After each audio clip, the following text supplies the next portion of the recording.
The Arctic sun hangs low in the sky, its pale light spreading across a realm untouched by roads, cities, or time itself. Here, above the northernmost reaches of Alaska, the land seems endless, a canvas painted in whites, blues, and muted greens, where silence reigns and every breath of wind carries the weight of eternity.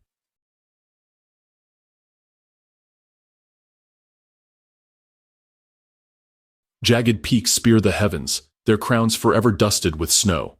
Between them, wide valleys stretch outward, carpeted in tundra that glows gold in the fleeting summer, and lies buried in ice for the rest of the year. Rivers cut across this wilderness like silver threads, winding and twisting, carving lifelines through the frozen earth. Their waters rush with a restless energy, feeding forests of spruce at their edges and carrying with them the promise of survival to those who dare to inhabit this land.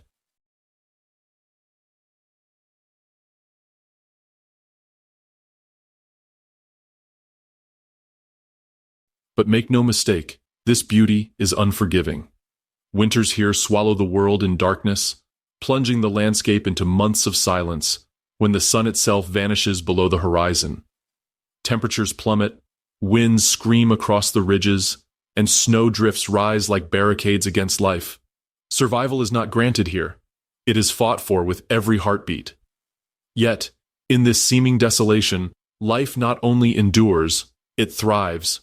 Across the tundra, the thunder of hooves signals the migration of caribou, moving in unison like rivers of flesh and bone.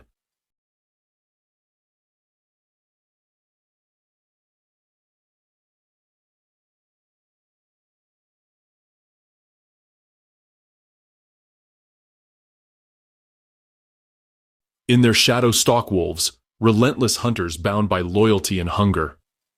On the cliffs, Dall sheep cling to vertical walls, their white coats blending seamlessly into the snow, while far below, moose wade through icy waters, massive antlers towering above their hulking bodies. The rivers themselves harbor a different struggle.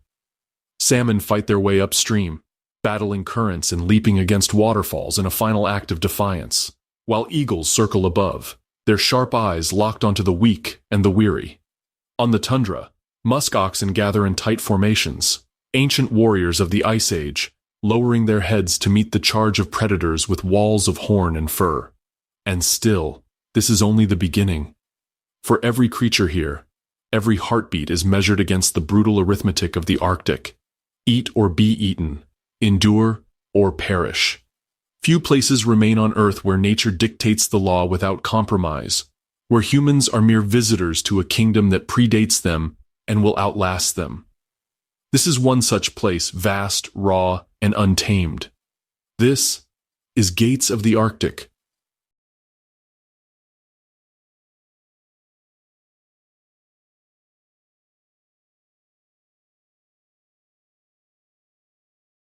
Life in Gates of the Arctic is written in the language of conflict.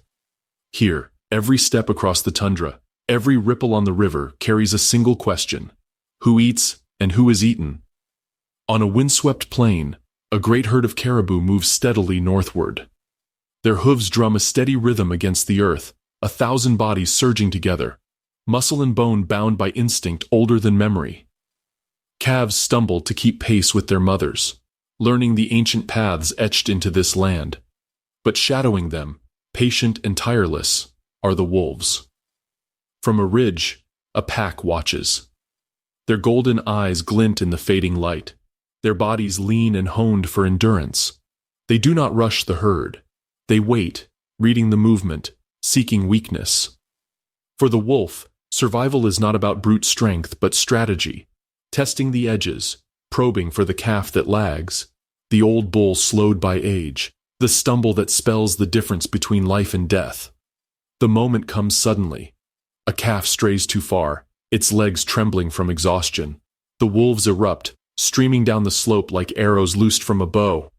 The herd panics, breaking into a storm of bodies. Snow and dirt explode beneath pounding hooves. The wolves close the distance, jaws snapping, and in the chaos, the caribou's fate is sealed. But not all battles are so clean. Along the banks of a swollen river, a grizzly bear waits. Its massive frame blends into the willows, its nose twitching at the scent of salmon fighting upstream. When the fish leap against the current, the bear lunges, paws swiping with devastating force. Some escape, flinging themselves higher into the torrent. Others are caught mid-air, clamped in jaws designed to crush. For the bear, every fish is fuel for the long sleep of winter. For the salmon, every leap is a final act of survival, their journey ending in sacrifice for the next generation. Even the high places are not safe. On the cliffs, a Dall sheep lowers its head to graze, unaware of golden eyes above.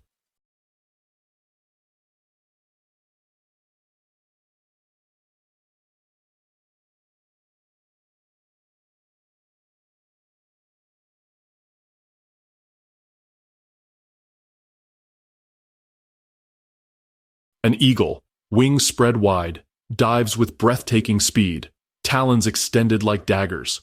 The sheep startles, stones tumbling into the abyss below. A misstep here means death, yet agility is its only defense. It scrambles, clinging to the impossible slopes, the eagle forced to veer away in frustration. For now, the sheep survives, but in this land, luck is always temporary. This is the eternal law of gates of the Arctic: confrontation, predator against prey, hunger against fear. The strong live because the weak fall, and the cycle repeats without pause, without mercy. Energy is borrowed, never owned, passed from the hunted to the hunter, from life to death, fueling the pulse of this unforgiving wilderness.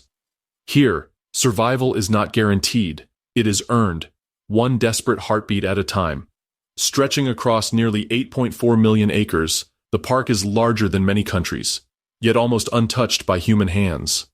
Its boundaries cradle 6 wild mountain ranges, the Brooks Range cutting jagged silhouettes against the horizon.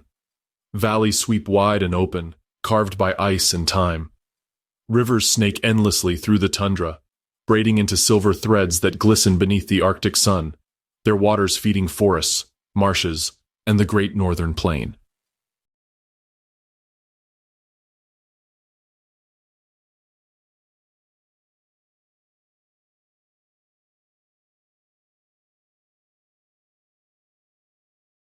If the tundra is the skin of gates of the Arctic, then its rivers are the lifeblood. Winding, braiding, and cutting through valleys carved by ancient glaciers, waterways thread across the park in endless motion, nourishing every creature that depends on them. Among the most iconic are the Kobuk, the Alatna, and the Noatak, rivers that have shaped this landscape for millennia. The Kobuk River, broad and meandering, flows westward through the southern reaches of the park, eventually spilling into the Bering Sea. Its banks swell each spring with meltwater, creating wetlands alive with migratory birds. The Alatna, by contrast, is quieter, a ribbon of solitude cutting through spruce forests and tundra alike, its currents reflecting mountains that rise like jagged guardians on either side. Then there is the Noatak River, one of the longest undammed rivers in North America. It curves in sweeping arcs across the tundra, its waters clear and cold, a pristine reminder of what rivers once were before dams and industry altered so many. But these rivers are more than scenery. They are highways of survival. Each summer, an ancient ritual unfolds within their depths. The salmon runs. From the open sea, salmon surge upstream, driven by instincts written deep in their blood. They battle currents, leap against waterfalls, and press onward toward the gravel beds where they were born. Their journey is one of immense struggle, and yet it is the keystone upon which countless other lives depend.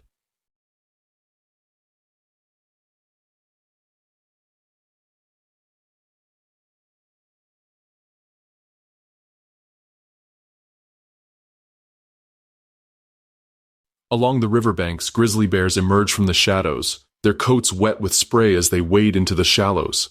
A sudden flash of silver, then a swipe of powerful claws, and the bear secures its meal. Every fish is a gift of fat and protein, fuel for the long hibernation that waits at winter's edge. Overhead, eagles circle with piercing eyes, swooping low to snatch weakened salmon from the water.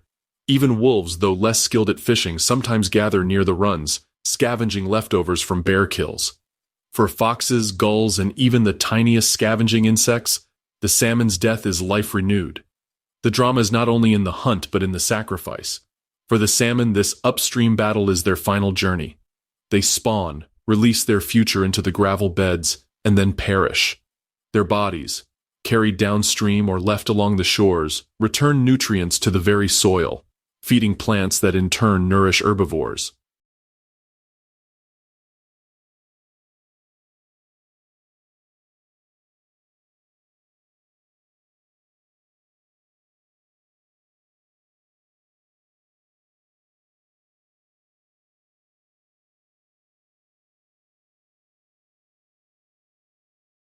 Life in the Arctic is built upon this cycle of return and renewal.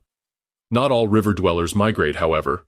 Some stay year-round, reshaping the waterways themselves. The beaver is among the Arctic's most transformative architects. With relentless determination, they fell willows and alders, dragging them into the current to construct dams.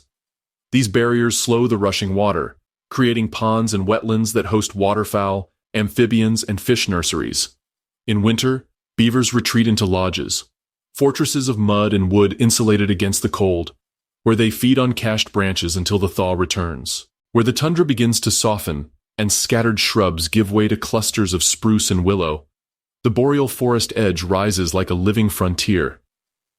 It is here, at the northernmost reach of the world's largest forest, that trees push stubbornly into the open plains, their dark needles piercing the horizon. Black and white spruce stand against the Arctic winds, their branches bent beneath snow in winter and heavy with cones in summer. Beneath them, the forest floor is damp with moss, willows, and dwarf birch, nutrients in waiting for the great herbivores that roam these shadowed groves. In the quiet of dawn, the forest stirs with the movements of its largest resident, the moose.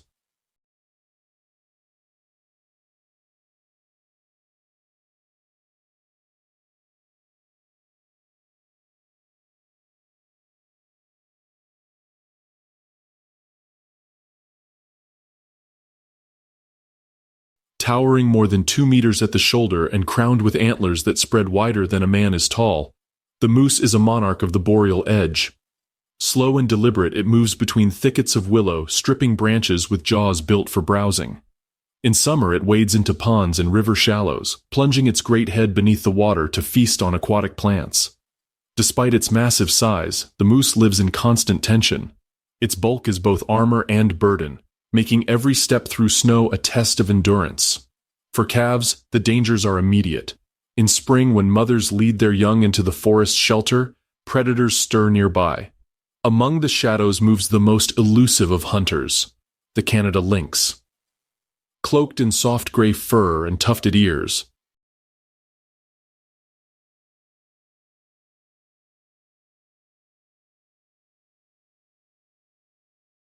the lynx is a ghost of the boreal edge, rarely seen, yet always present. Its movements are silent, each step calculated as it follows the narrow trails carved by its prey. That prey is the snowshoe hare, a creature whose fate dictates the rhythm of life in the forest. In summer, the hare's coat is mottled brown, blending perfectly with willow bark and forest soil. In winter, it shifts to dazzling white, vanishing into the snow. Yet camouflage is no absolute defense. The lynx waits, patient, watching for the twitch of an ear, the flick of movement that betrays the hare's hiding place. When the moment comes, the strike is swift, an explosion of power from stillness, jaws closing around fragile life. But the balance is delicate. Snowshoe hares boom in numbers, and then collapse, their populations rising and falling in cycles that shape the destiny of predator and prey alike. When hares are abundant, lynx thrive, raising litters of kittens in hidden dens. When hare numbers crash, the lynx suffers, hunger thinning their ranks until the cycle begins anew. It is a rhythm as old as the forest itself, written in the shadows of spruce and the silence of snow.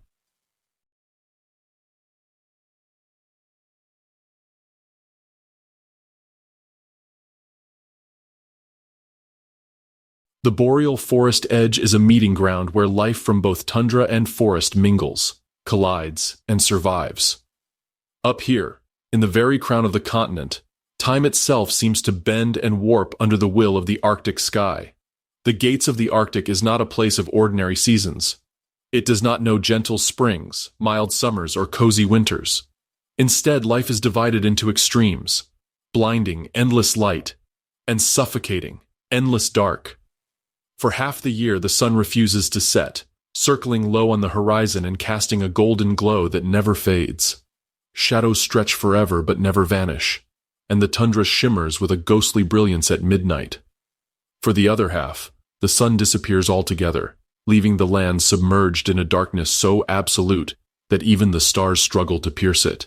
This cycle of extremes is no mere backdrop. It is the law of survival. Every creature, from the mightiest grizzly to the tiniest insect, must adapt or perish.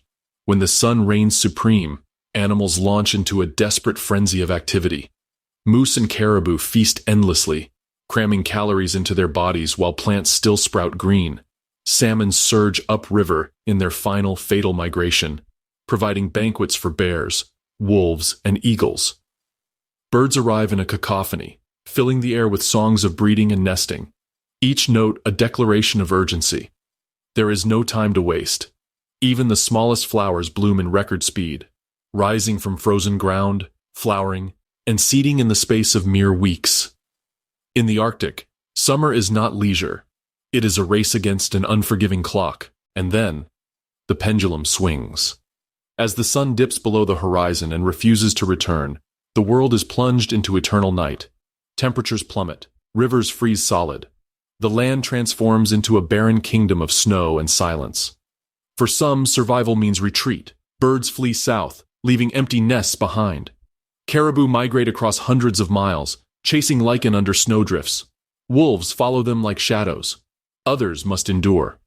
Grizzly bears dig deep into the earth, curling into hibernation. Their heartbeats slowing as if the wilderness itself has pressed pause on their lives. Small mammals tunnel under snow, creating tiny secret cities warmed by their own bodies.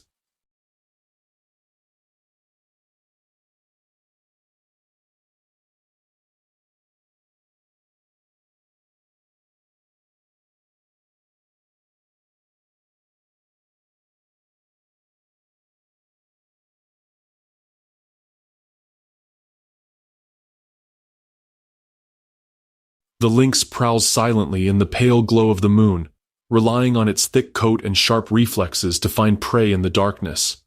Even the snowshoe hare transforms, its brown coat turning ghost white, vanishing into the frozen backdrop.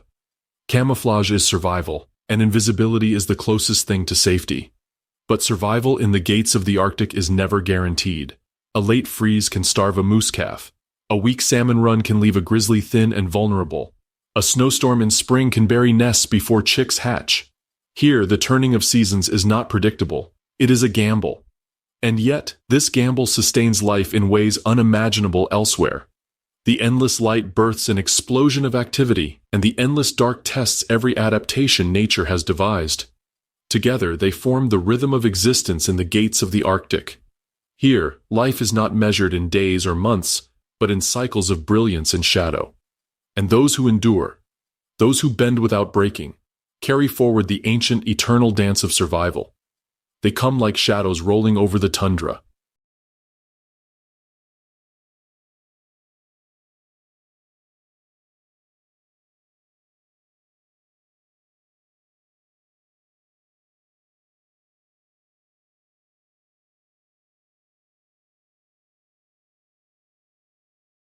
A living tide of antlers and hooves. The western Arctic caribou herd, one of the largest in North America, moves with a rhythm as old as time itself. Tens of thousands surge across rivers, tundra, and ridgelines, bound together by an instinct older than memory. From the jagged peaks of the Brooks Range to the sweeping lowlands of the coastal plain, their migration is one of the great spectacles of the natural world. In spring, when the snow loosens its grip on the land, the herds begin their trek northward. Pregnant females lead the way, driven by the urgency of birth. Each step across icy rivers and thawing tundra is a gamble. Swift currents pull at their legs and frigid waters sap their strength. But the reward is survival, for ahead lies the calving grounds. Vast open tundra where predators are fewer, and the wind keeps insects at bay. Then, as if on cue, the miracle unfolds. Within days, the tundra teems with life. Tiny calves, spindly, fragile, yet astonishingly quick, rise to their feet within minutes of birth. They stumble, totter, and then run, for hesitation is a death sentence here. Wolves watch from the ridgelines, eyes sharp, waiting for a moment of weakness. Grizzly bears roam the valleys, noses lifted to the scent of new life. For every calf born, there is a predator lurking, and for every predator, there is a chance at a meal. It is the eternal exchange of energy, raw and uncompromising.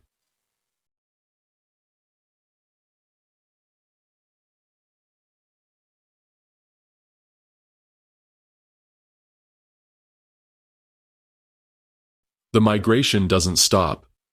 Even as the calves learn to stand, the herd pushes forward, a ceaseless march across landscapes that test the limits of endurance. Mosquitoes rise in swarms as summer comes, clouds so thick they darken the horizon. To escape, the caribou climb to wind-swept ridges, gathering in dense, restless clusters. Their hides twitch and their hooves stamp as the insects torment them, draining both blood and strength.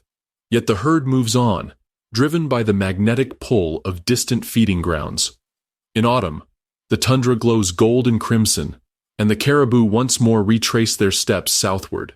Bulls clash in battles of antlers and muscle, each striving for dominance in the rut. Their echoing bellows roll across the valleys, a reminder that even within the herd, competition is fierce. By winter they reach the shelter of the boreal forest, where lichen clings beneath the snow, a meager but vital food that sustains them through the bitter dark.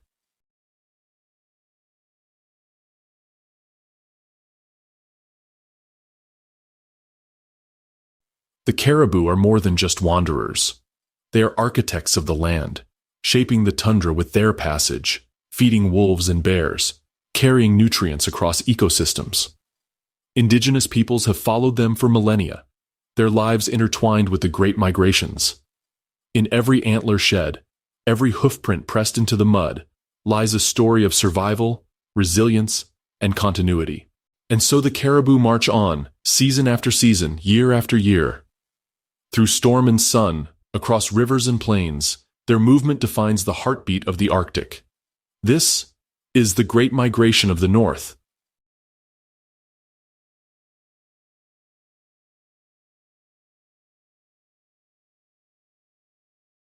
If the caribou are the restless wanderers of gates of the Arctic, then the moose are the monarchs who stand their ground. Towering at over 6 feet at the shoulder and weighing nearly 1,000 pounds, they are the undisputed giants of the deer family. Their broad, palm-shaped antlers stretch out like nature's crown, sometimes spanning over 6 feet across, signaling power, dominance, and a readiness to defend their territory. In this wilderness, size is survival, and moose are built like tanks. They wade through thickets of willow and alder, their long legs perfectly suited to push through snowdrifts or marshy wetlands. With their prehensile lips, they strip branches clean, browsing endlessly, transforming willow thickets into moose-shaped topiaries. What the caribou achieves in movement, the moose achieves in stillness, a quiet but stubborn mastery of its patch of land. But autumn in gates of the Arctic shifts this calm into chaos. As the short, fiery season of rut begins, the silence of the valleys is shattered by deep, resonant bellows, moose bulls announcing their presence. They thrash their antlers through trees, tearing bark, shaking branches, leaving their scent in the air like a challenge letter pinned to the forest itself. Rival bulls answer the call. When they meet, the tundra becomes a battleground. Two titans charge, their massive frames colliding with a crack that echoes through the valley. Antlers lock, muscles strain, and the outcome decides access to females, to legacy, to survival of their bloodline. Sometimes the battles are short, with one bull retreating in defeat. Other times they drag on, antlers scraping and twisting until one is forced into submission. Yet even victors are never safe. In the harsh arithmetic of this land, every weakness is exploited. A rutting bull, drained from combat, may stumble into the path of wolves or grizzlies. For predators, a weary moose is an opportunity, and they circle with patience. Wolves, lean and relentless, may test the giant with quick darts and snaps, forcing it to run, to burn through its last reserves of strength. A grizzly, with its brute power, can ambush from the cover of spruce. Even giants fall in this place, and when they do, their bodies feed the land, ravens, foxes, and the unseen scavengers of the night. Still, the moose endure. In winter, when temperatures plunge and snow buries the tundra, they retreat into the shelter of spruce forests, browsing whatever they can find. In spring, mothers guard their calves with ferocity, standing between them and danger, striking with hooves powerful enough to shatter a wolf's skull. Every season brings new tests, but moose survive because they are not just big, they are resilient, cautious, and unyielding.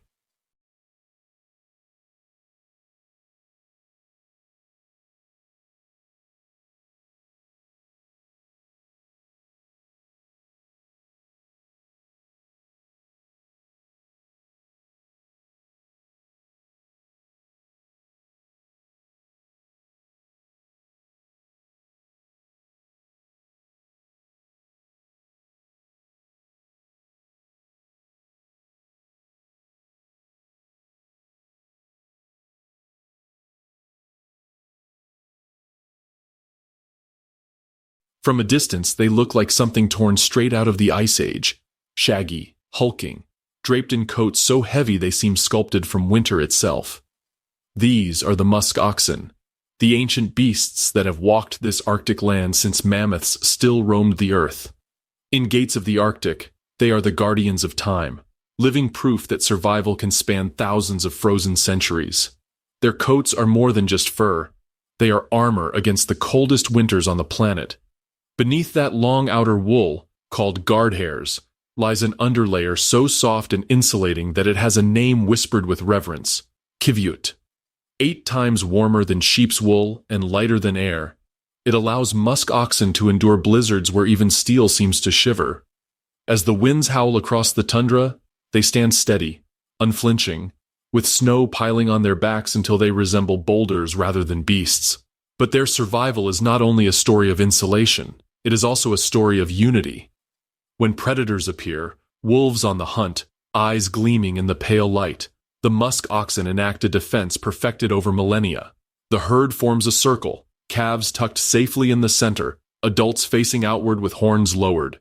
Together, they are a fortress of wool and muscle, a wall that snarls back at the threat. Wolves circle, probing for weakness, but often they find only frustration. To break the circle is to invite the wrath of mothers who charge like battering rams, horns sharp enough to break bone. Life for the musk ox, however, is not always war. Their days are often quiet, devoted to grazing on tundra grasses, sedges, and mosses. Their broad hooves spread their weight across snow, allowing them to dig with sweeping motions, uncovering hidden food beneath the crust of ice. It is a slow, deliberate rhythm. Eat, move, endure. In this frozen world, patience is the essence of survival, and yet, even the mighty muskox are not invincible. In summer, biting insects drive them nearly mad, forcing them to retreat to windswept ridges where breezes can offer relief. In winter, calves sometimes freeze before they can grow strong. Wolves, always watching, take the weak and the slow. Their existence is a balance between strength and fragility, a reminder that even Ice Age survivors live at the mercy of the Arctic. Still, there is something eternal in their presence. To watch a herd crest a ridge at dawn, steam rising from their bodies in the chill air, is to glimpse the ancient heartbeat of this land.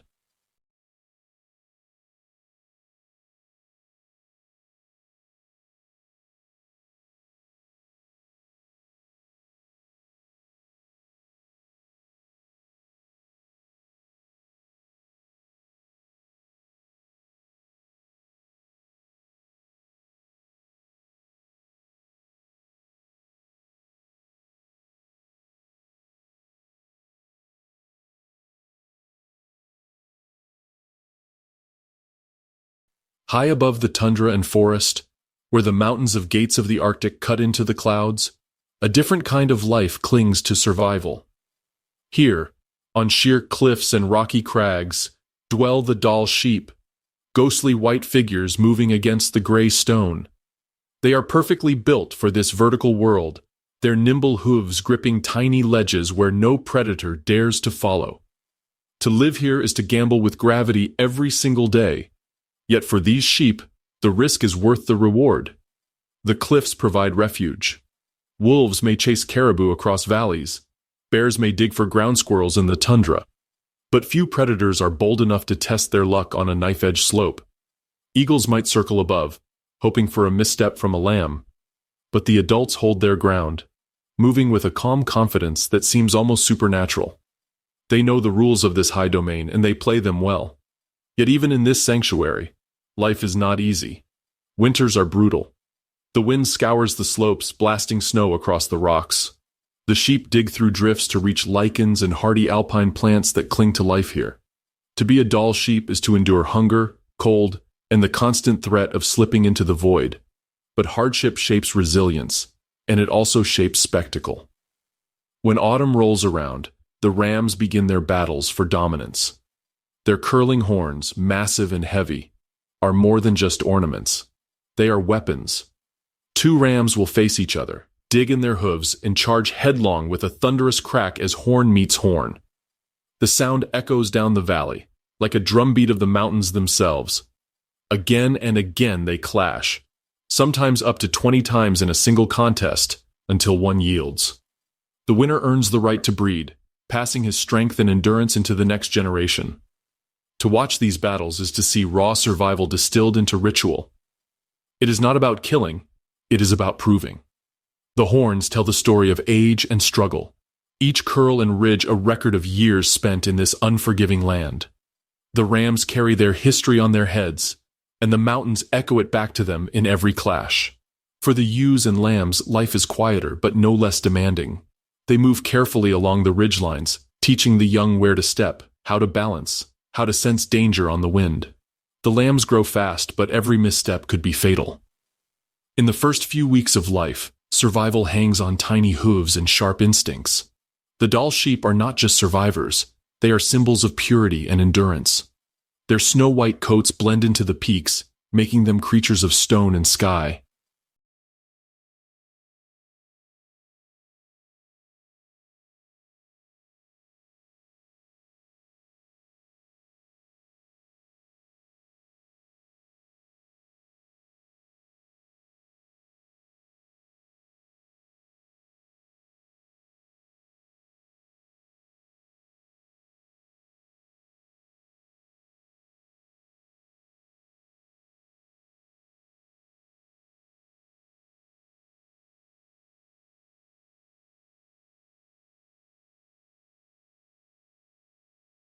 If there is a single creature that embodies both fear and respect in the Arctic wild, it is the grizzly bear.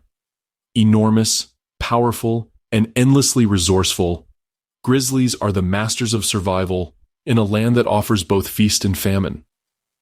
They are not merely predators, they are opportunists, scavengers, guardians of cubs, and living symbols of raw wilderness. During the short Arctic summer, the land explodes with life, and the bears rise from their long winter slumber hungry and determined.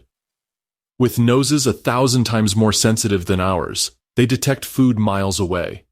Berries ripening in the tundra, salmon surging upstream, or the lingering scent of a caribou carcass hidden in the grass. Nothing is wasted. They gorge themselves on berries until their muzzles are stained purple. They plunge into rivers with astonishing speed to snatch thrashing salmon, and they are not above stealing a wolf's kill if the opportunity presents itself. Every meal is a deposit into the fat reserves they will need to endure the frozen silence of winter. But while grizzlies are often imagined as ruthless killers, the truth is more complex. In many ways, they are energy economists. Attacking a moose or caribou is risky and exhausting, so unless driven by hunger, they prefer easier meals: fish, berries, insects, or scavenged remains. Their massive claws, sharp as knives, are as useful for digging up roots or turning over stones for grubs as they are for defending against rivals. As the days shorten, the great preparation begins. By autumn, grizzlies enter a phase known as hyperphagia, a biological frenzy where they consume thousands of calories daily. Every fish caught, every berry swallowed, is converted into fat, their survival ticket for the months of darkness ahead. And then comes the stillness. Winter sweeps across the tundra. burying rivers, forests, and valleys under blankets of snow. While the land hardens into silence, grizzlies vanish into hidden dens dug deep into slopes or under tangled roots. Here they surrender to hibernation, their heartbeats slowing, their bodies conserving every ounce of stored energy. Pregnant females give birth in this sanctuary, nursing blind and fragile cubs in the darkness of the den, long before the first light of spring returns. When the cubs finally emerge months later, they wobble into a dangerous world under the protection of a fiercely devoted mother. For nearly 2 years, she teaches them everything: how to fish in turbulent waters, how to forage among berry shrubs, and how to recognize danger. Every lesson is survival. But even under her care, the odds are stacked against them. Many cubs do not survive predators, starvation, or the brutal competition of the wild. Yet those that endure grow into the formidable guardians of the land that humans both fear and admire.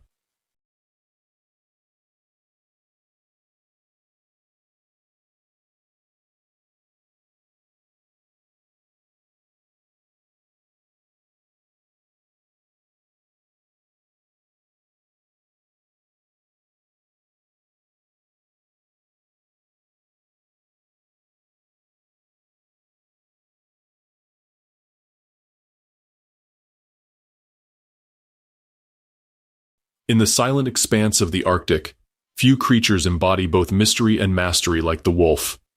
They move as shadows over tundra and forest, silent stalkers who live by their unity. Here, in this unforgiving land, wolves are not just predators. They are architects of balance, shaping populations, and reminding all who watch that survival is a game of patience, intelligence, and strength. The most iconic image of wolves in the Arctic is tied to the vast migrations of caribou. Year after year, packs trail the great herds of the western Arctic caribou, moving in sync with them across frozen rivers and endless plains. For the wolves, these migrations are both a banquet and a challenge. They cannot afford to waste energy chasing every animal, so they study, they wait, and they choose. Their eyes scan thousands of moving legs until they find the weak, the sick, or the very young. Then, the chase begins. But the wolves are not reckless. They move with strategy. A pack surrounds its chosen target, spreading out like a net. Some dart forward to test the caribou's speed, others block escape routes, while still others hang back, ready to close in at just the right moment. The hunt is a dance of endurance, a test of the caribou's strength against the patience of wolves. Sometimes the prey escapes, sometimes the wolves win. Either way, the chase is an eternal thread woven into Arctic life. The secret to their survival lies not in their teeth alone, but in their social bonds. Wolves live and hunt as packs, and each pack is ruled by an alpha pair, one male and one female, who guide the group with authority and experience.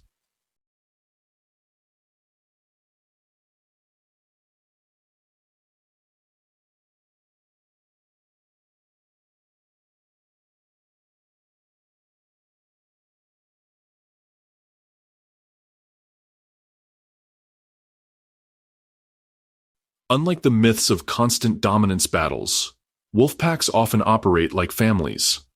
The alphas are not tyrants, but leaders, raising pups, coordinating hunts, and keeping peace within the group. Younger wolves learn their place, supporting the pack's survival while awaiting their own chance to lead.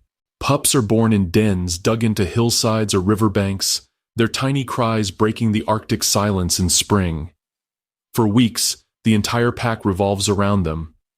Older siblings help guard the den, while hunters bring back food for nursing mothers. This cooperative care ensures that the next generation has the best chance of survival in a land where mistakes are rarely forgiven. By autumn, the pups are bold enough to join in the hunts, testing their strength, learning the rhythm of life from their elders. Wolves are more than hunters. They are keystone predators. Their presence controls caribou numbers, prevents overgrazing of the tundra, and ensures balance between plant, prey, and predator. When wolves thin the weak from herds, they strengthen the species. When they fail, the caribou thrive, showing how tightly interwoven the fates of both species truly are. At dusk, when the Arctic light softens, a wolf's howl carries across the tundra. It is a call to packmates, a warning to rivals, and a song to the wilderness itself. It speaks of unity, of survival, and of an ancient rhythm that still beats strong in this frozen world. In the chorus of the Arctic night, the wolves are its voice.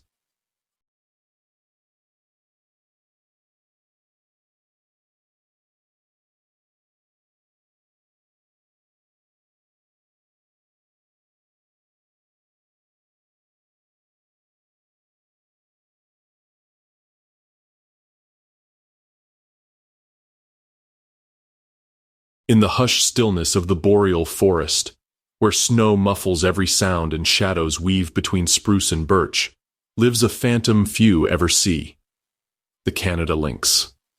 With tufted ears like black flames and paws as broad as snowshoes, the lynx is a master of stealth, an animal that turns silence itself into a hunting tool.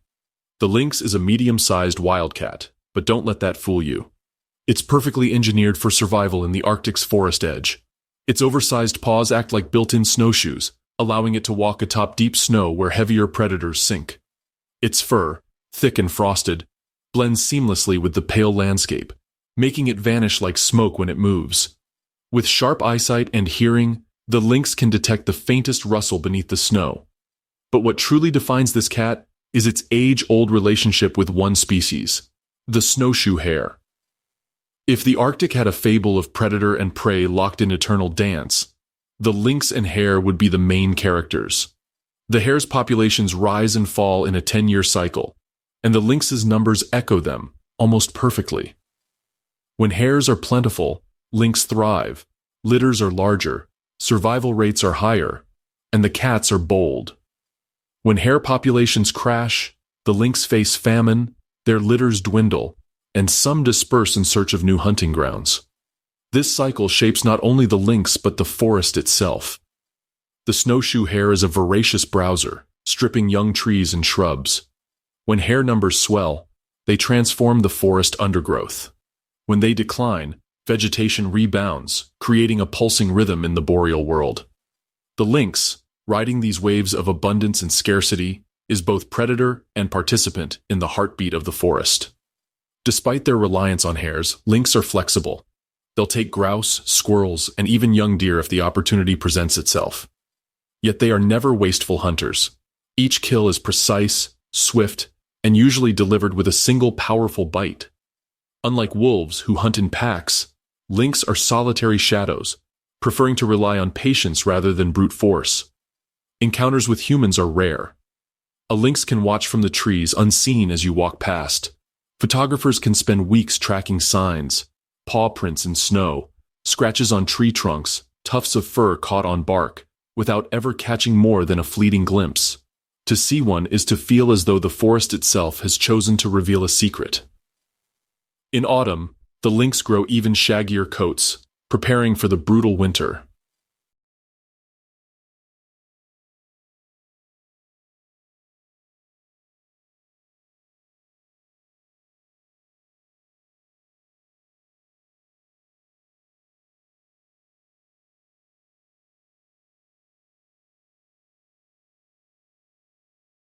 Come mating season, usually late winter, males roam widely, their haunting yowls echoing through the silent woods.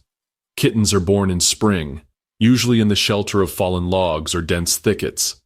The mother fiercely protects them, teaching them to stalk and pounce before they strike out on their own. In Gates of the Arctic, the lynx remains an enigma, rare, elusive, yet essential. It embodies the quiet predator's role in balancing life on the forest edge, ensuring no species tips the scales too far. To speak of the lynx is to speak of mystery itself, a reminder that some of nature's most powerful forces are not the loudest, but the ones that slip, unseen, through the snow.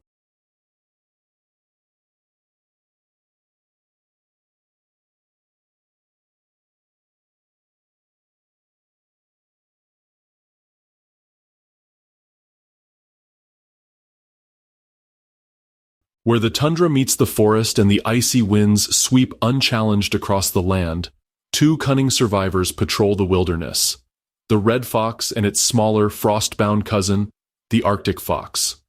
Both are opportunists, tricksters of the north, carving out a living in a land where fortune favors the adaptable.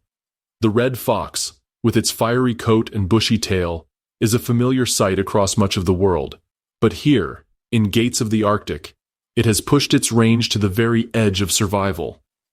Larger and more versatile than the Arctic fox, it thrives where the boreal forest stretches into the tundra, hunting rodents, raiding bird nests, and scavenging from the kills of greater predators. Sharp-witted and bold, the red fox is never far from opportunity. Trailing behind wolf packs, it waits patiently for leftovers, darting in once the frenzy subsides. What wolves abandon, a half-chewed rib, scraps of sinew, the fox eagerly claims. It is not pride that feeds it, but pragmatism. In a land where every calorie counts, scavenging is as noble a strategy as the most daring of hunts. The Arctic fox, in contrast, is a creature carved from winter itself. Smaller, rounder, with fur so dense it is said to be the warmest of any mammal, it thrives in conditions that test even the hardiest species. In summer, its coat is brown and mottled, blending seamlessly with the tundra's lichens and stones. But when winter descends, it transforms into a ghost, pure white, vanishing against the snowdrifts it calls home. Unlike the red fox, the Arctic fox pushes farther into the barren, treeless expanses.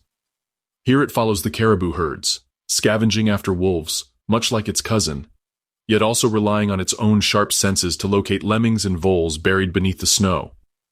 With ears keenly tuned to the faintest movement, it listens, still as stone, before launching itself into the air and plunging head first through the crust to snatch its prey. This dramatic hunting leap, both graceful and precise, is one of the Arctic's most iconic spectacles. Though rivals in some places, the red fox and Arctic fox rarely cross paths here. Where forests linger, the red fox dominates. Where the tundra stretches wide, the Arctic fox reigns supreme. Yet climate change, warming the far north, has begun to shift this delicate balance. As the forest slowly creeps farther into the tundra, red foxes expand their territory, sometimes outcompeting their smaller relatives.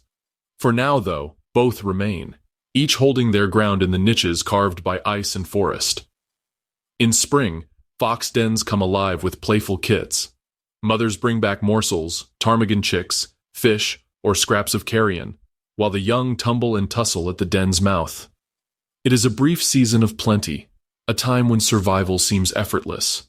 But winter always returns, and with it, the fox's true test. Whether draped in russet or cloaked in white, foxes of the Arctic embody cunning and resilience. They are scavengers, hunters, and survivors, thriving in the margins left by greater beasts. In this land of giants, the fox is proof that even the smallest predators can endure, not through strength, but through wit.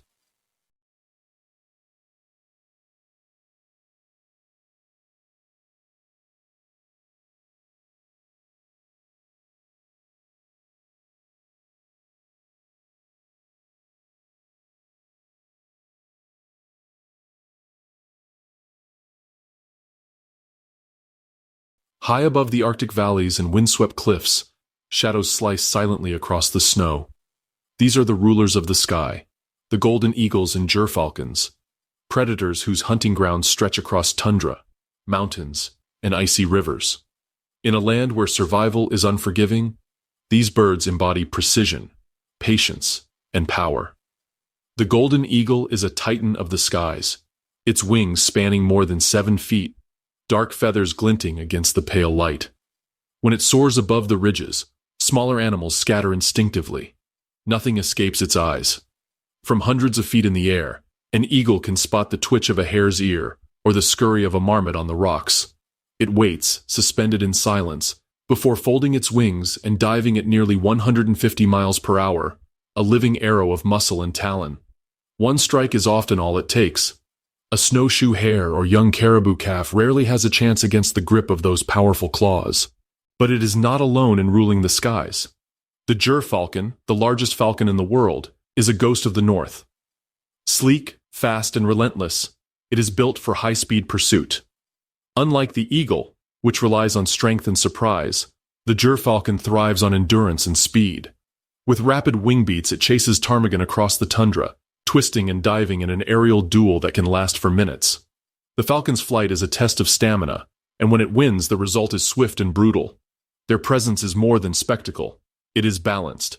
Without these hunters, prey like ptarmigan, hares, or ground squirrels would multiply unchecked, stripping fragile ecosystems of vegetation.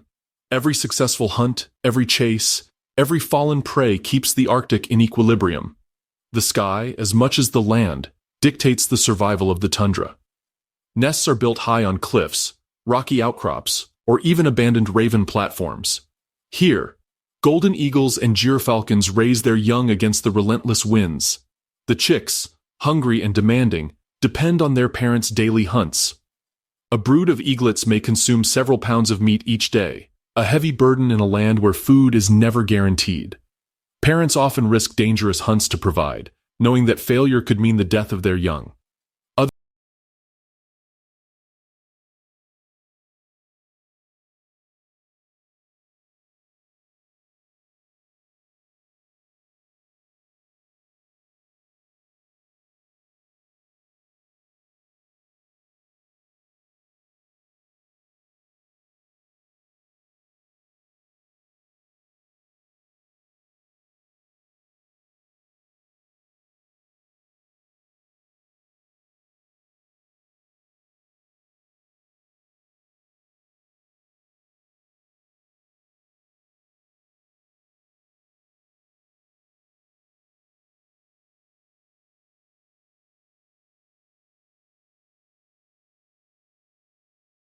Other creatures know the power of these winged predators.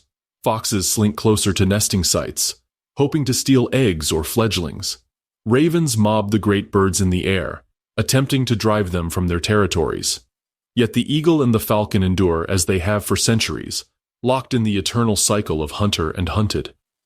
And when the midnight sun blazes across the horizon, or when the endless winter darkness settles in, these birds remain sentinels of the Arctic sky. Silent, patient, and lethal, they remind us that survival in this wilderness does not only belong to the beasts on the ground, but also to the sharp eyes and swift wings above.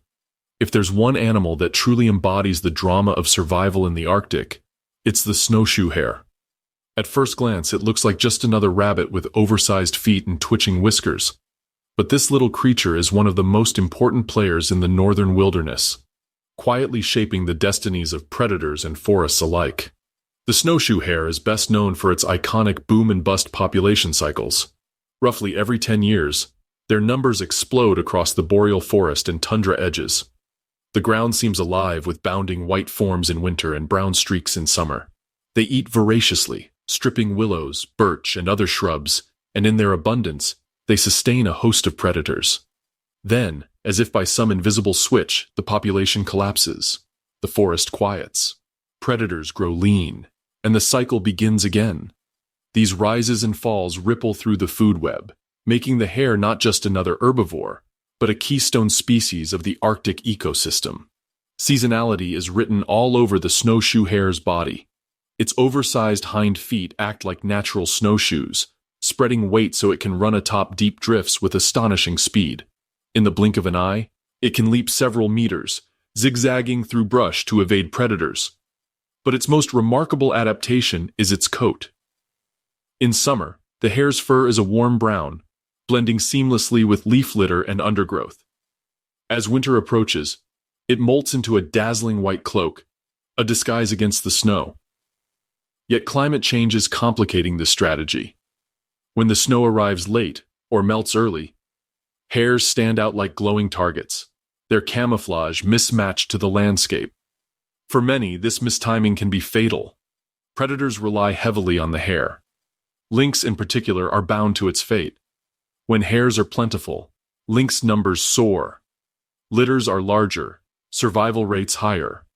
When the hare population crashes, lynx vanish into near starvation, with some moving vast distances in search of food. Owls, foxes, coyotes, and even eagles also hunt hares, their fortunes rising and falling with the same 10-year rhythm. But the snowshoe hare is more than a victim in this eternal cycle of pursuit. Its browsing shapes the very vegetation of the north. During population booms, willows and young birches are stripped bare, influencing which plants dominate the forest edge.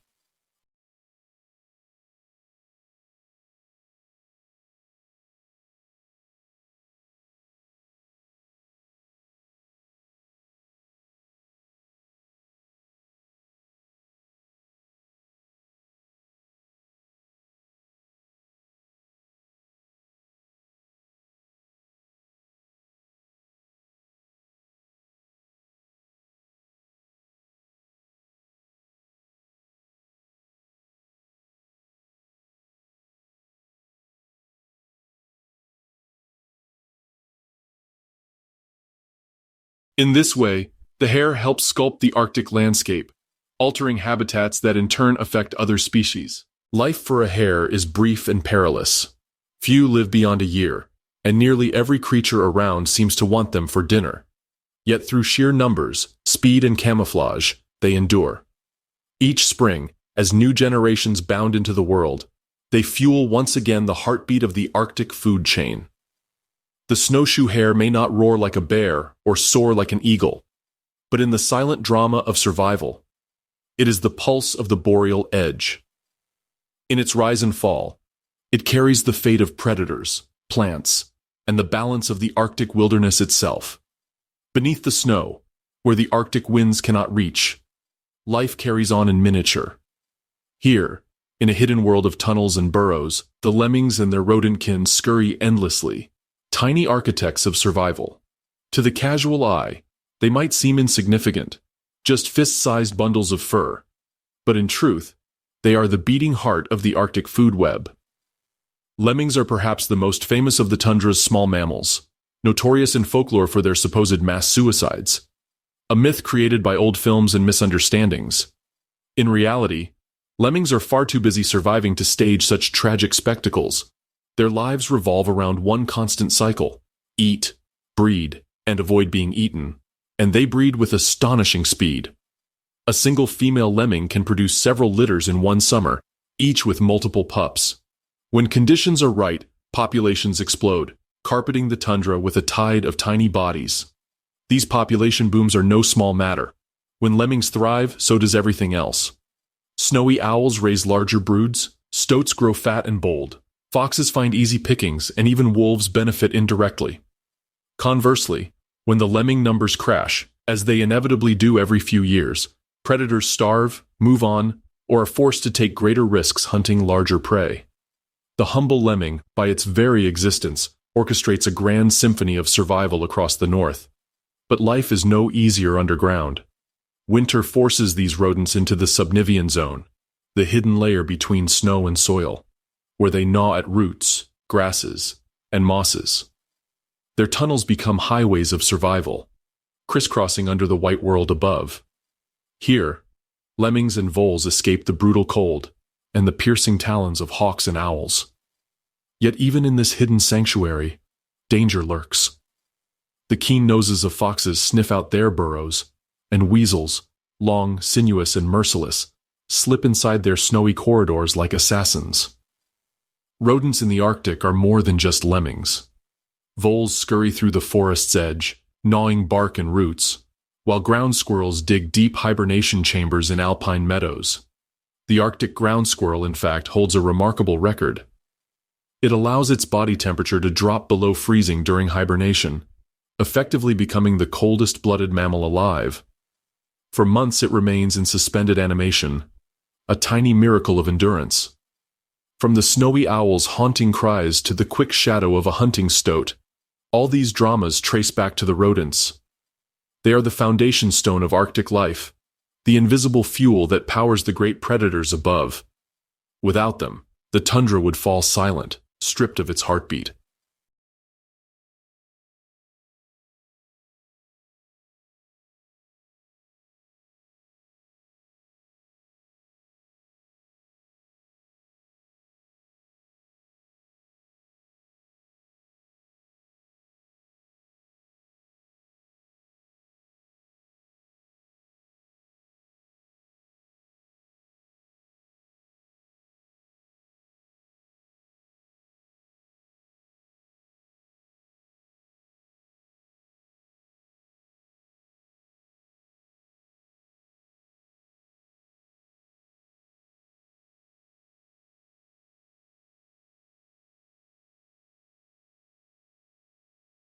If the Arctic has its architects, then none rival the beaver, the flat-tailed, buck-toothed, endlessly industrious builder of wetlands.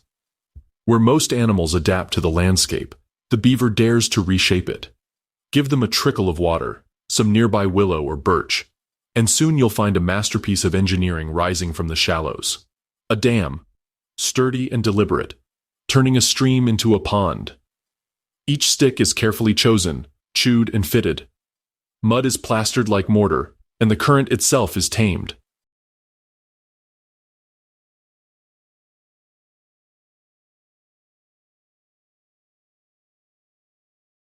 What was once a simple brook is now transformed into a pool teeming with new life.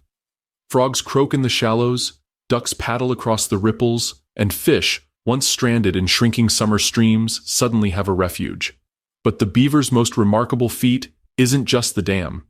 It's the lodge, a fortress of sticks, logs, and mud, domed high above the waterline, with secret underwater entrances that keep predators at bay. Inside, the chambers are warm, dry, and surprisingly spacious. Families of beavers huddle here through the long Arctic winter, feeding on caches of twigs stored underwater, safe beneath the ice. While other animals struggle simply to endure the cold, beavers thrive in their self-made sanctuaries. These wetlands don't just serve the beavers. They ripple outward, reshaping entire ecosystems. When beavers slow a river's flow, sediment settles. Grasses sprout.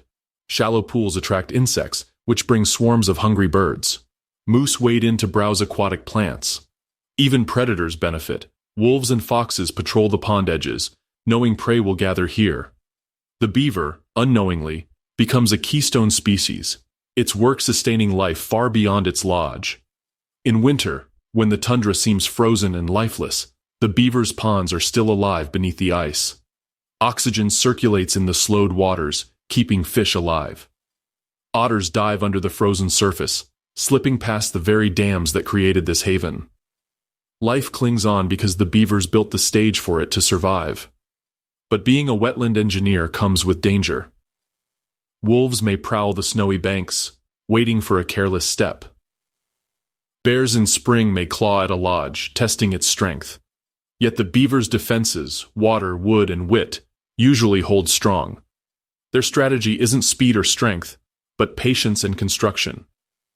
And perhaps most astonishing of all, the legacy of a single family can last generations.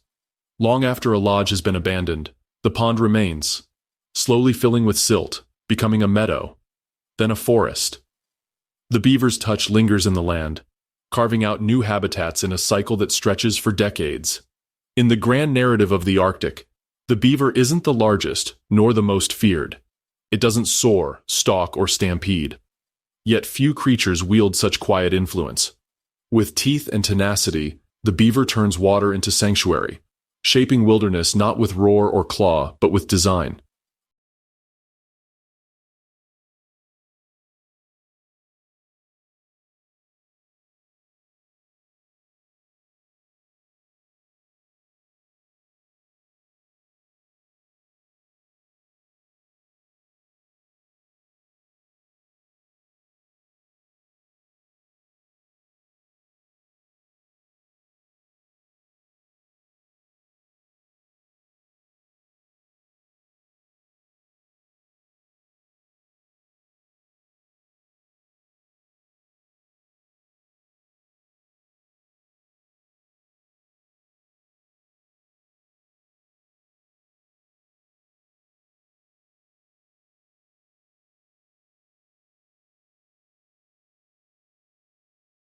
The Arctic, for all its harshness, is not a land of endless scarcity.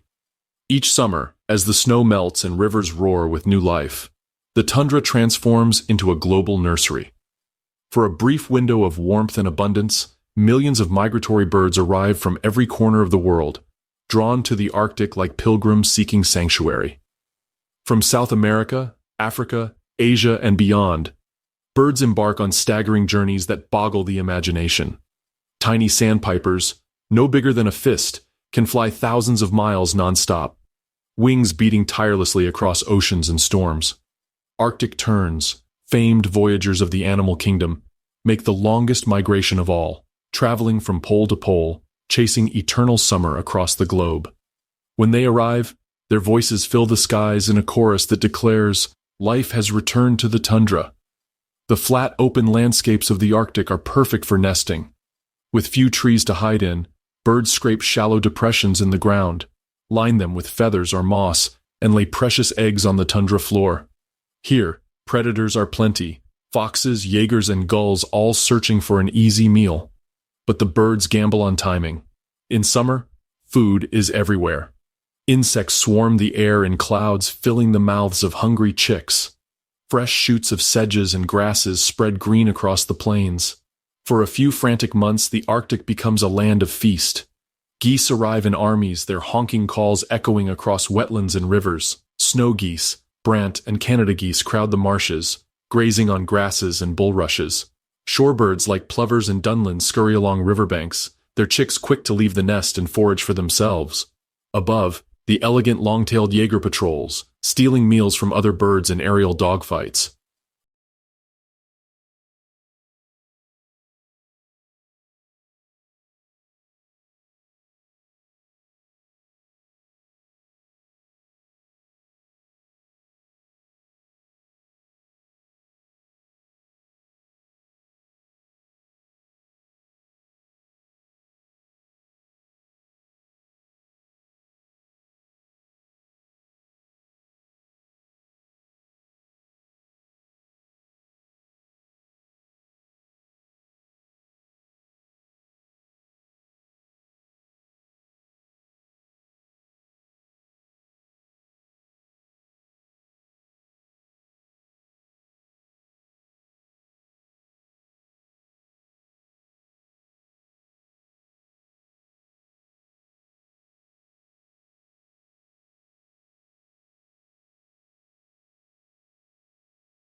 The skies themselves become a battlefield of survival. But even in this abundance, there is danger. Storms can strike suddenly, chilling chicks before they grow strong enough to fly. Predators lurk at every turn, from foxes waiting to snatch eggs to gulls swooping down on hatchlings. Parents defend their nests with everything they have, some feigning broken wings to lure predators away, others diving fearlessly at intruders. For the birds, timing is everything. They must arrive, breed, and raise their young all within the narrow window of the Arctic summer. As the first frosts return in late August, the great departure begins. The skies fill with flocks heading southward, beginning the epic journeys all over again. Some will not survive. The flights are long and the hazards are many. Hunters, storms, exhaustion, and shrinking wetlands across migration routes. But for those who do, the reward is the continuation of one of the most awe-inspiring cycles in nature.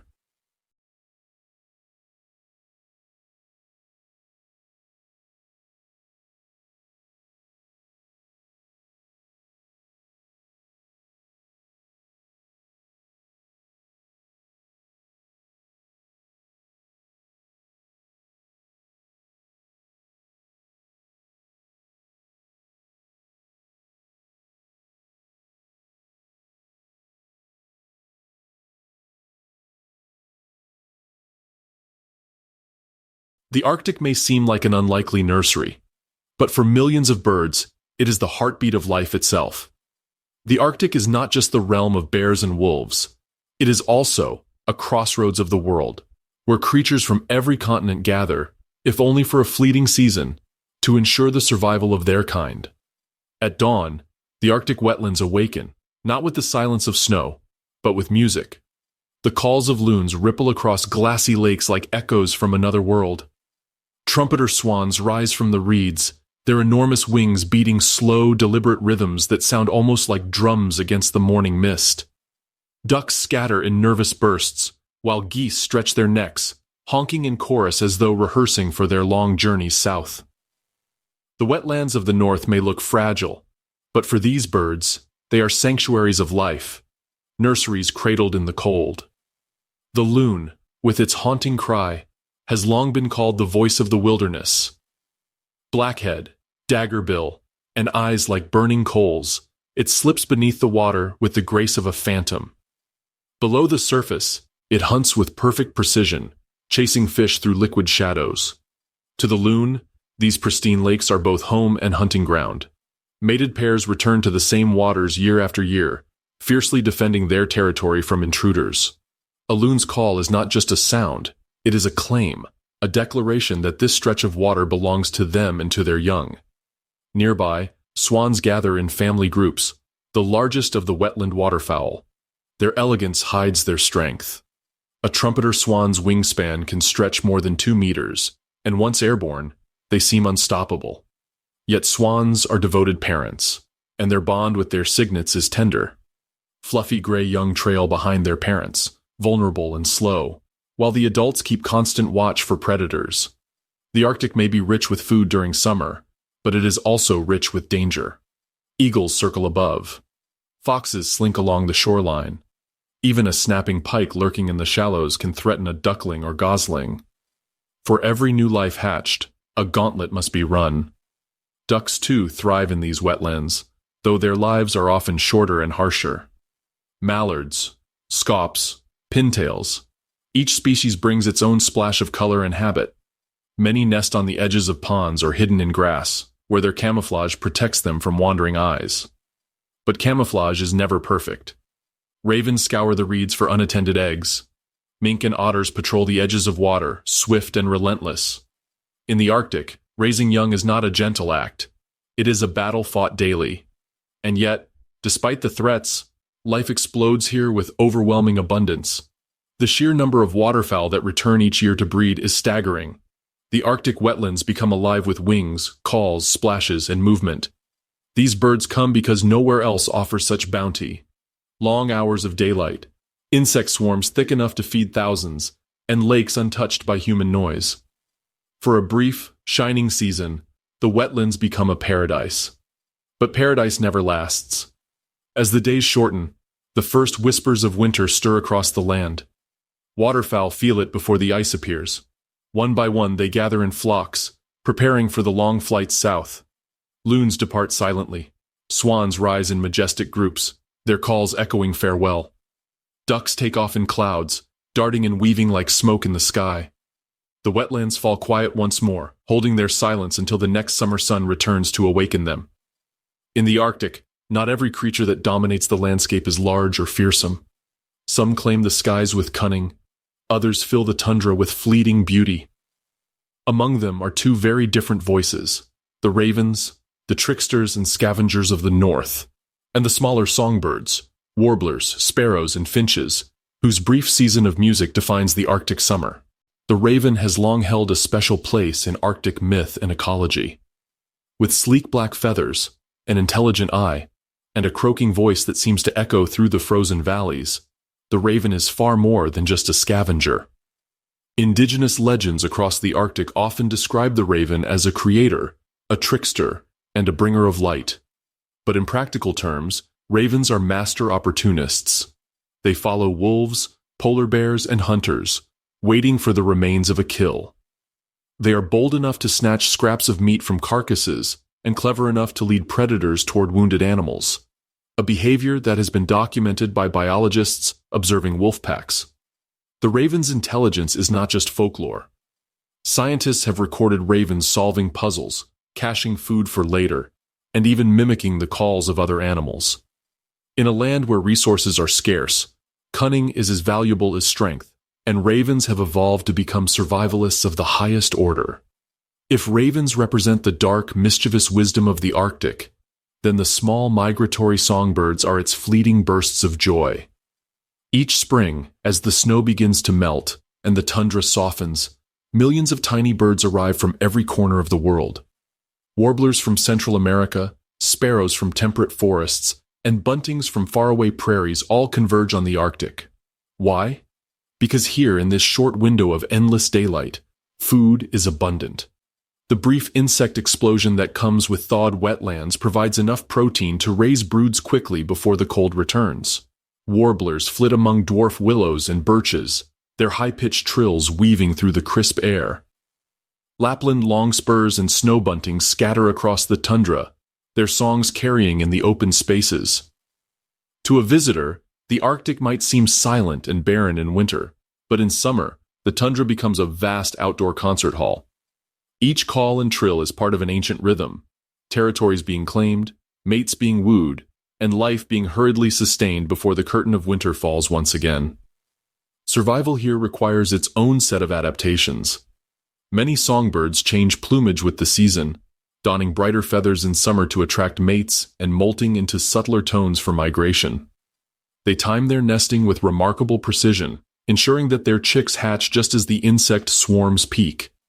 Even the structure of their nests, often tucked low among mosses or hidden under shrubs, offers protection against predators like foxes and jaegers.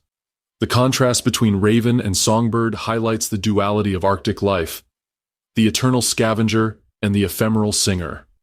One thrives year-round, clever enough to endure the hardest months. The other comes only for a brief moment, transforming the frozen world into a place of music and renewal. When winter returns, the small birds will vanish, flying thousands of miles south. But the raven will remain, a black silhouette against the pale snow, watching, waiting, and surviving. In the Arctic, even the smallest or most overlooked creatures, whether cunning or delicate, carry stories that shape this unforgiving yet extraordinary land. The Arctic spends most of its year locked in ice and silence, a realm ruled by shadow, snow, and hunger. But then, almost like a spell being lifted, the earth tilts just enough, and sunlight pours down onto the tundra for nearly 24 hours a day. The season of darkness gives way to the season of light, and with it, a miracle. The short Arctic summer. It doesn't creep in gently. It arrives in an explosion. Snow and ice melt in a rush, rivers swell, and the once frozen ground softens, releasing hidden seeds and roots that have been waiting months for their moment. Almost overnight, the land blooms. Mosses and lichens turn green, dwarf willows and Arctic poppies burst open, and carpets of wildflowers paint the tundra in shades of yellow, purple, and white. For a few brief weeks, the Arctic is not a wasteland but a garden, albeit one with an expiration date ticking loudly in the background. But it's not just plants that awaken. Insects emerge in staggering numbers. Clouds of mosquitoes, midges, and black flies rise from the wetlands, forming living swarms that can blot out the horizon. To humans, they're pure torment. To wildlife, they're survival. Birds feast on them, caribou are driven mad by them, and predators use the chaos to their advantage. The buzzing clouds are not just a nuisance, they're the invisible engine of the Arctic food web, and everywhere, animals gorge as if their lives depend on it. Because they do. Caribou graze on the fresh green shoots, wolves shadow their migrations, and bears dig furiously for roots, berries, and carrion to pack on fat. Migratory birds, having traveled thousands of miles, nest and raise their young at breakneck speed. There's no time to waste. Eggs must be laid, chicks must grow, and fledglings must take flight, all before the first hint of frost returns. Even the smallest creatures take part in this frenzy. Lemmings reproduce in booming numbers, burrowing under the warming ground and fueling the diets of foxes, owls, and lynx. Bees and flies pollinate flowers in the endless daylight, while fish swim upriver, capitalizing on the swollen waters. Life in the Arctic knows one truth. When the feast arrives, you eat. But there is beauty hidden in this frenzy. Loons sing haunting calls across shimmering lakes, swans glide through mirror-like ponds, and tiny warblers fill the air with songs that seem to stretch the sunlight even longer. To stand in an Arctic meadow in midsummer is to feel as though time has bent, a place where the sun refuses to set, and every creature is racing against the clock. And then, just as suddenly as it came, it begins to fade. The flowers close, the insects thin, and the first cold winds sweep in from the north. The banquet is over, and the land braces itself for silence once more. The short Arctic summer is gone, but for those who live through it, the brief season of abundance will mean the difference between survival and death in the long winter ahead. And then, the Arctic breathes out.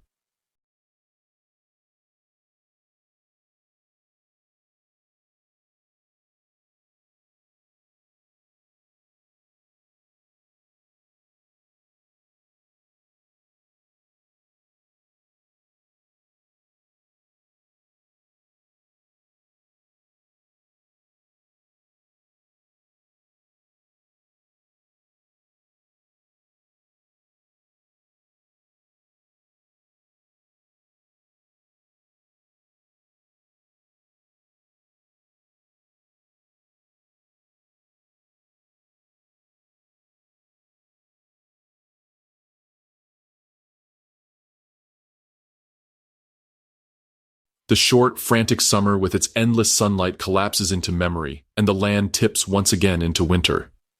The transformation is brutal. Within weeks, daylight vanishes. Darkness swallows the horizon. For months, the Arctic is wrapped in night, an unbroken shroud of cold and silence. Temperatures plummet to extremes that can freeze exposed skin in seconds, and the world becomes a cathedral of ice. This is survival at its purest. Plants retreat into dormancy, their stems withered and hidden beneath snowdrifts. Insects disappear. Most birds have fled thousands of miles south to gentler climates. The wetlands and rivers freeze solid, glaciers creak, and the air grows still except for the occasional howl of the wind. What remains is a frozen kingdom where only the toughest endure. Across this white wilderness, wolves thrive. Winter is their season. While deep snow hinders smaller creatures, it gives wolfpacks an advantage. They hunt along frozen rivers and across tundra plains, their paws spreading weight across crusted snow where caribou sink deep. The chase is long, the pack coordinated. Every member has a role, driving prey, tiring it, cutting it off. A kill means life for the whole family, a hard-won feast in the endless dark. Meanwhile, caribou and musk oxen dig with their hooves through snow to reach lichen, scraping out survival mouthful by mouthful. Their thick coats insulate against the cold, but predators shadow them constantly. For them, winter is not an ally, it's a gauntlet. But winter isn't only about struggle, it's also about spectacle. High above the frozen tundra, when the skies are clear, the aurora borealis paints the heavens with ghostly light. Green, violet, and crimson waves shimmer and dance in silence. For millennia, these northern lights have been a source of awe, legend, and guidance for the people who call this place home.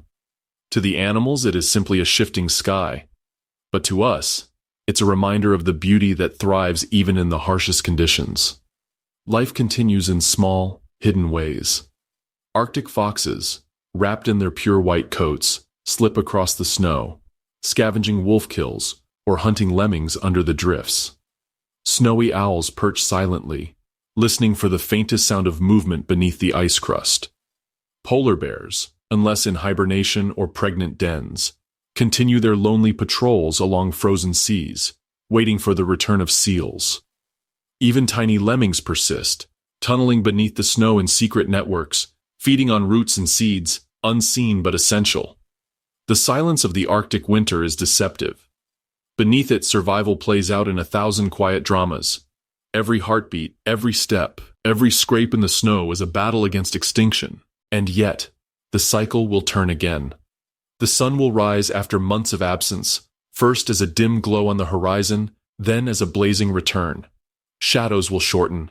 Ice will soften. The great Arctic machine will awaken for another furious summer of life. But for now, the land rests. Wolves roam. The aurora burns. And the Arctic, frozen and magnificent, survives its longest night. Gates of the Arctic stands as one of the purest places left on Earth. No roads, no power lines, no mines cutting scars into its valleys. It is wilderness in the truest sense, raw, untamed, and unbroken by human hands. Caribou still march across the tundra in ancient migrations. Wolves still test their packs against the cold, and rivers still carve their way through mountains as they have for millennia.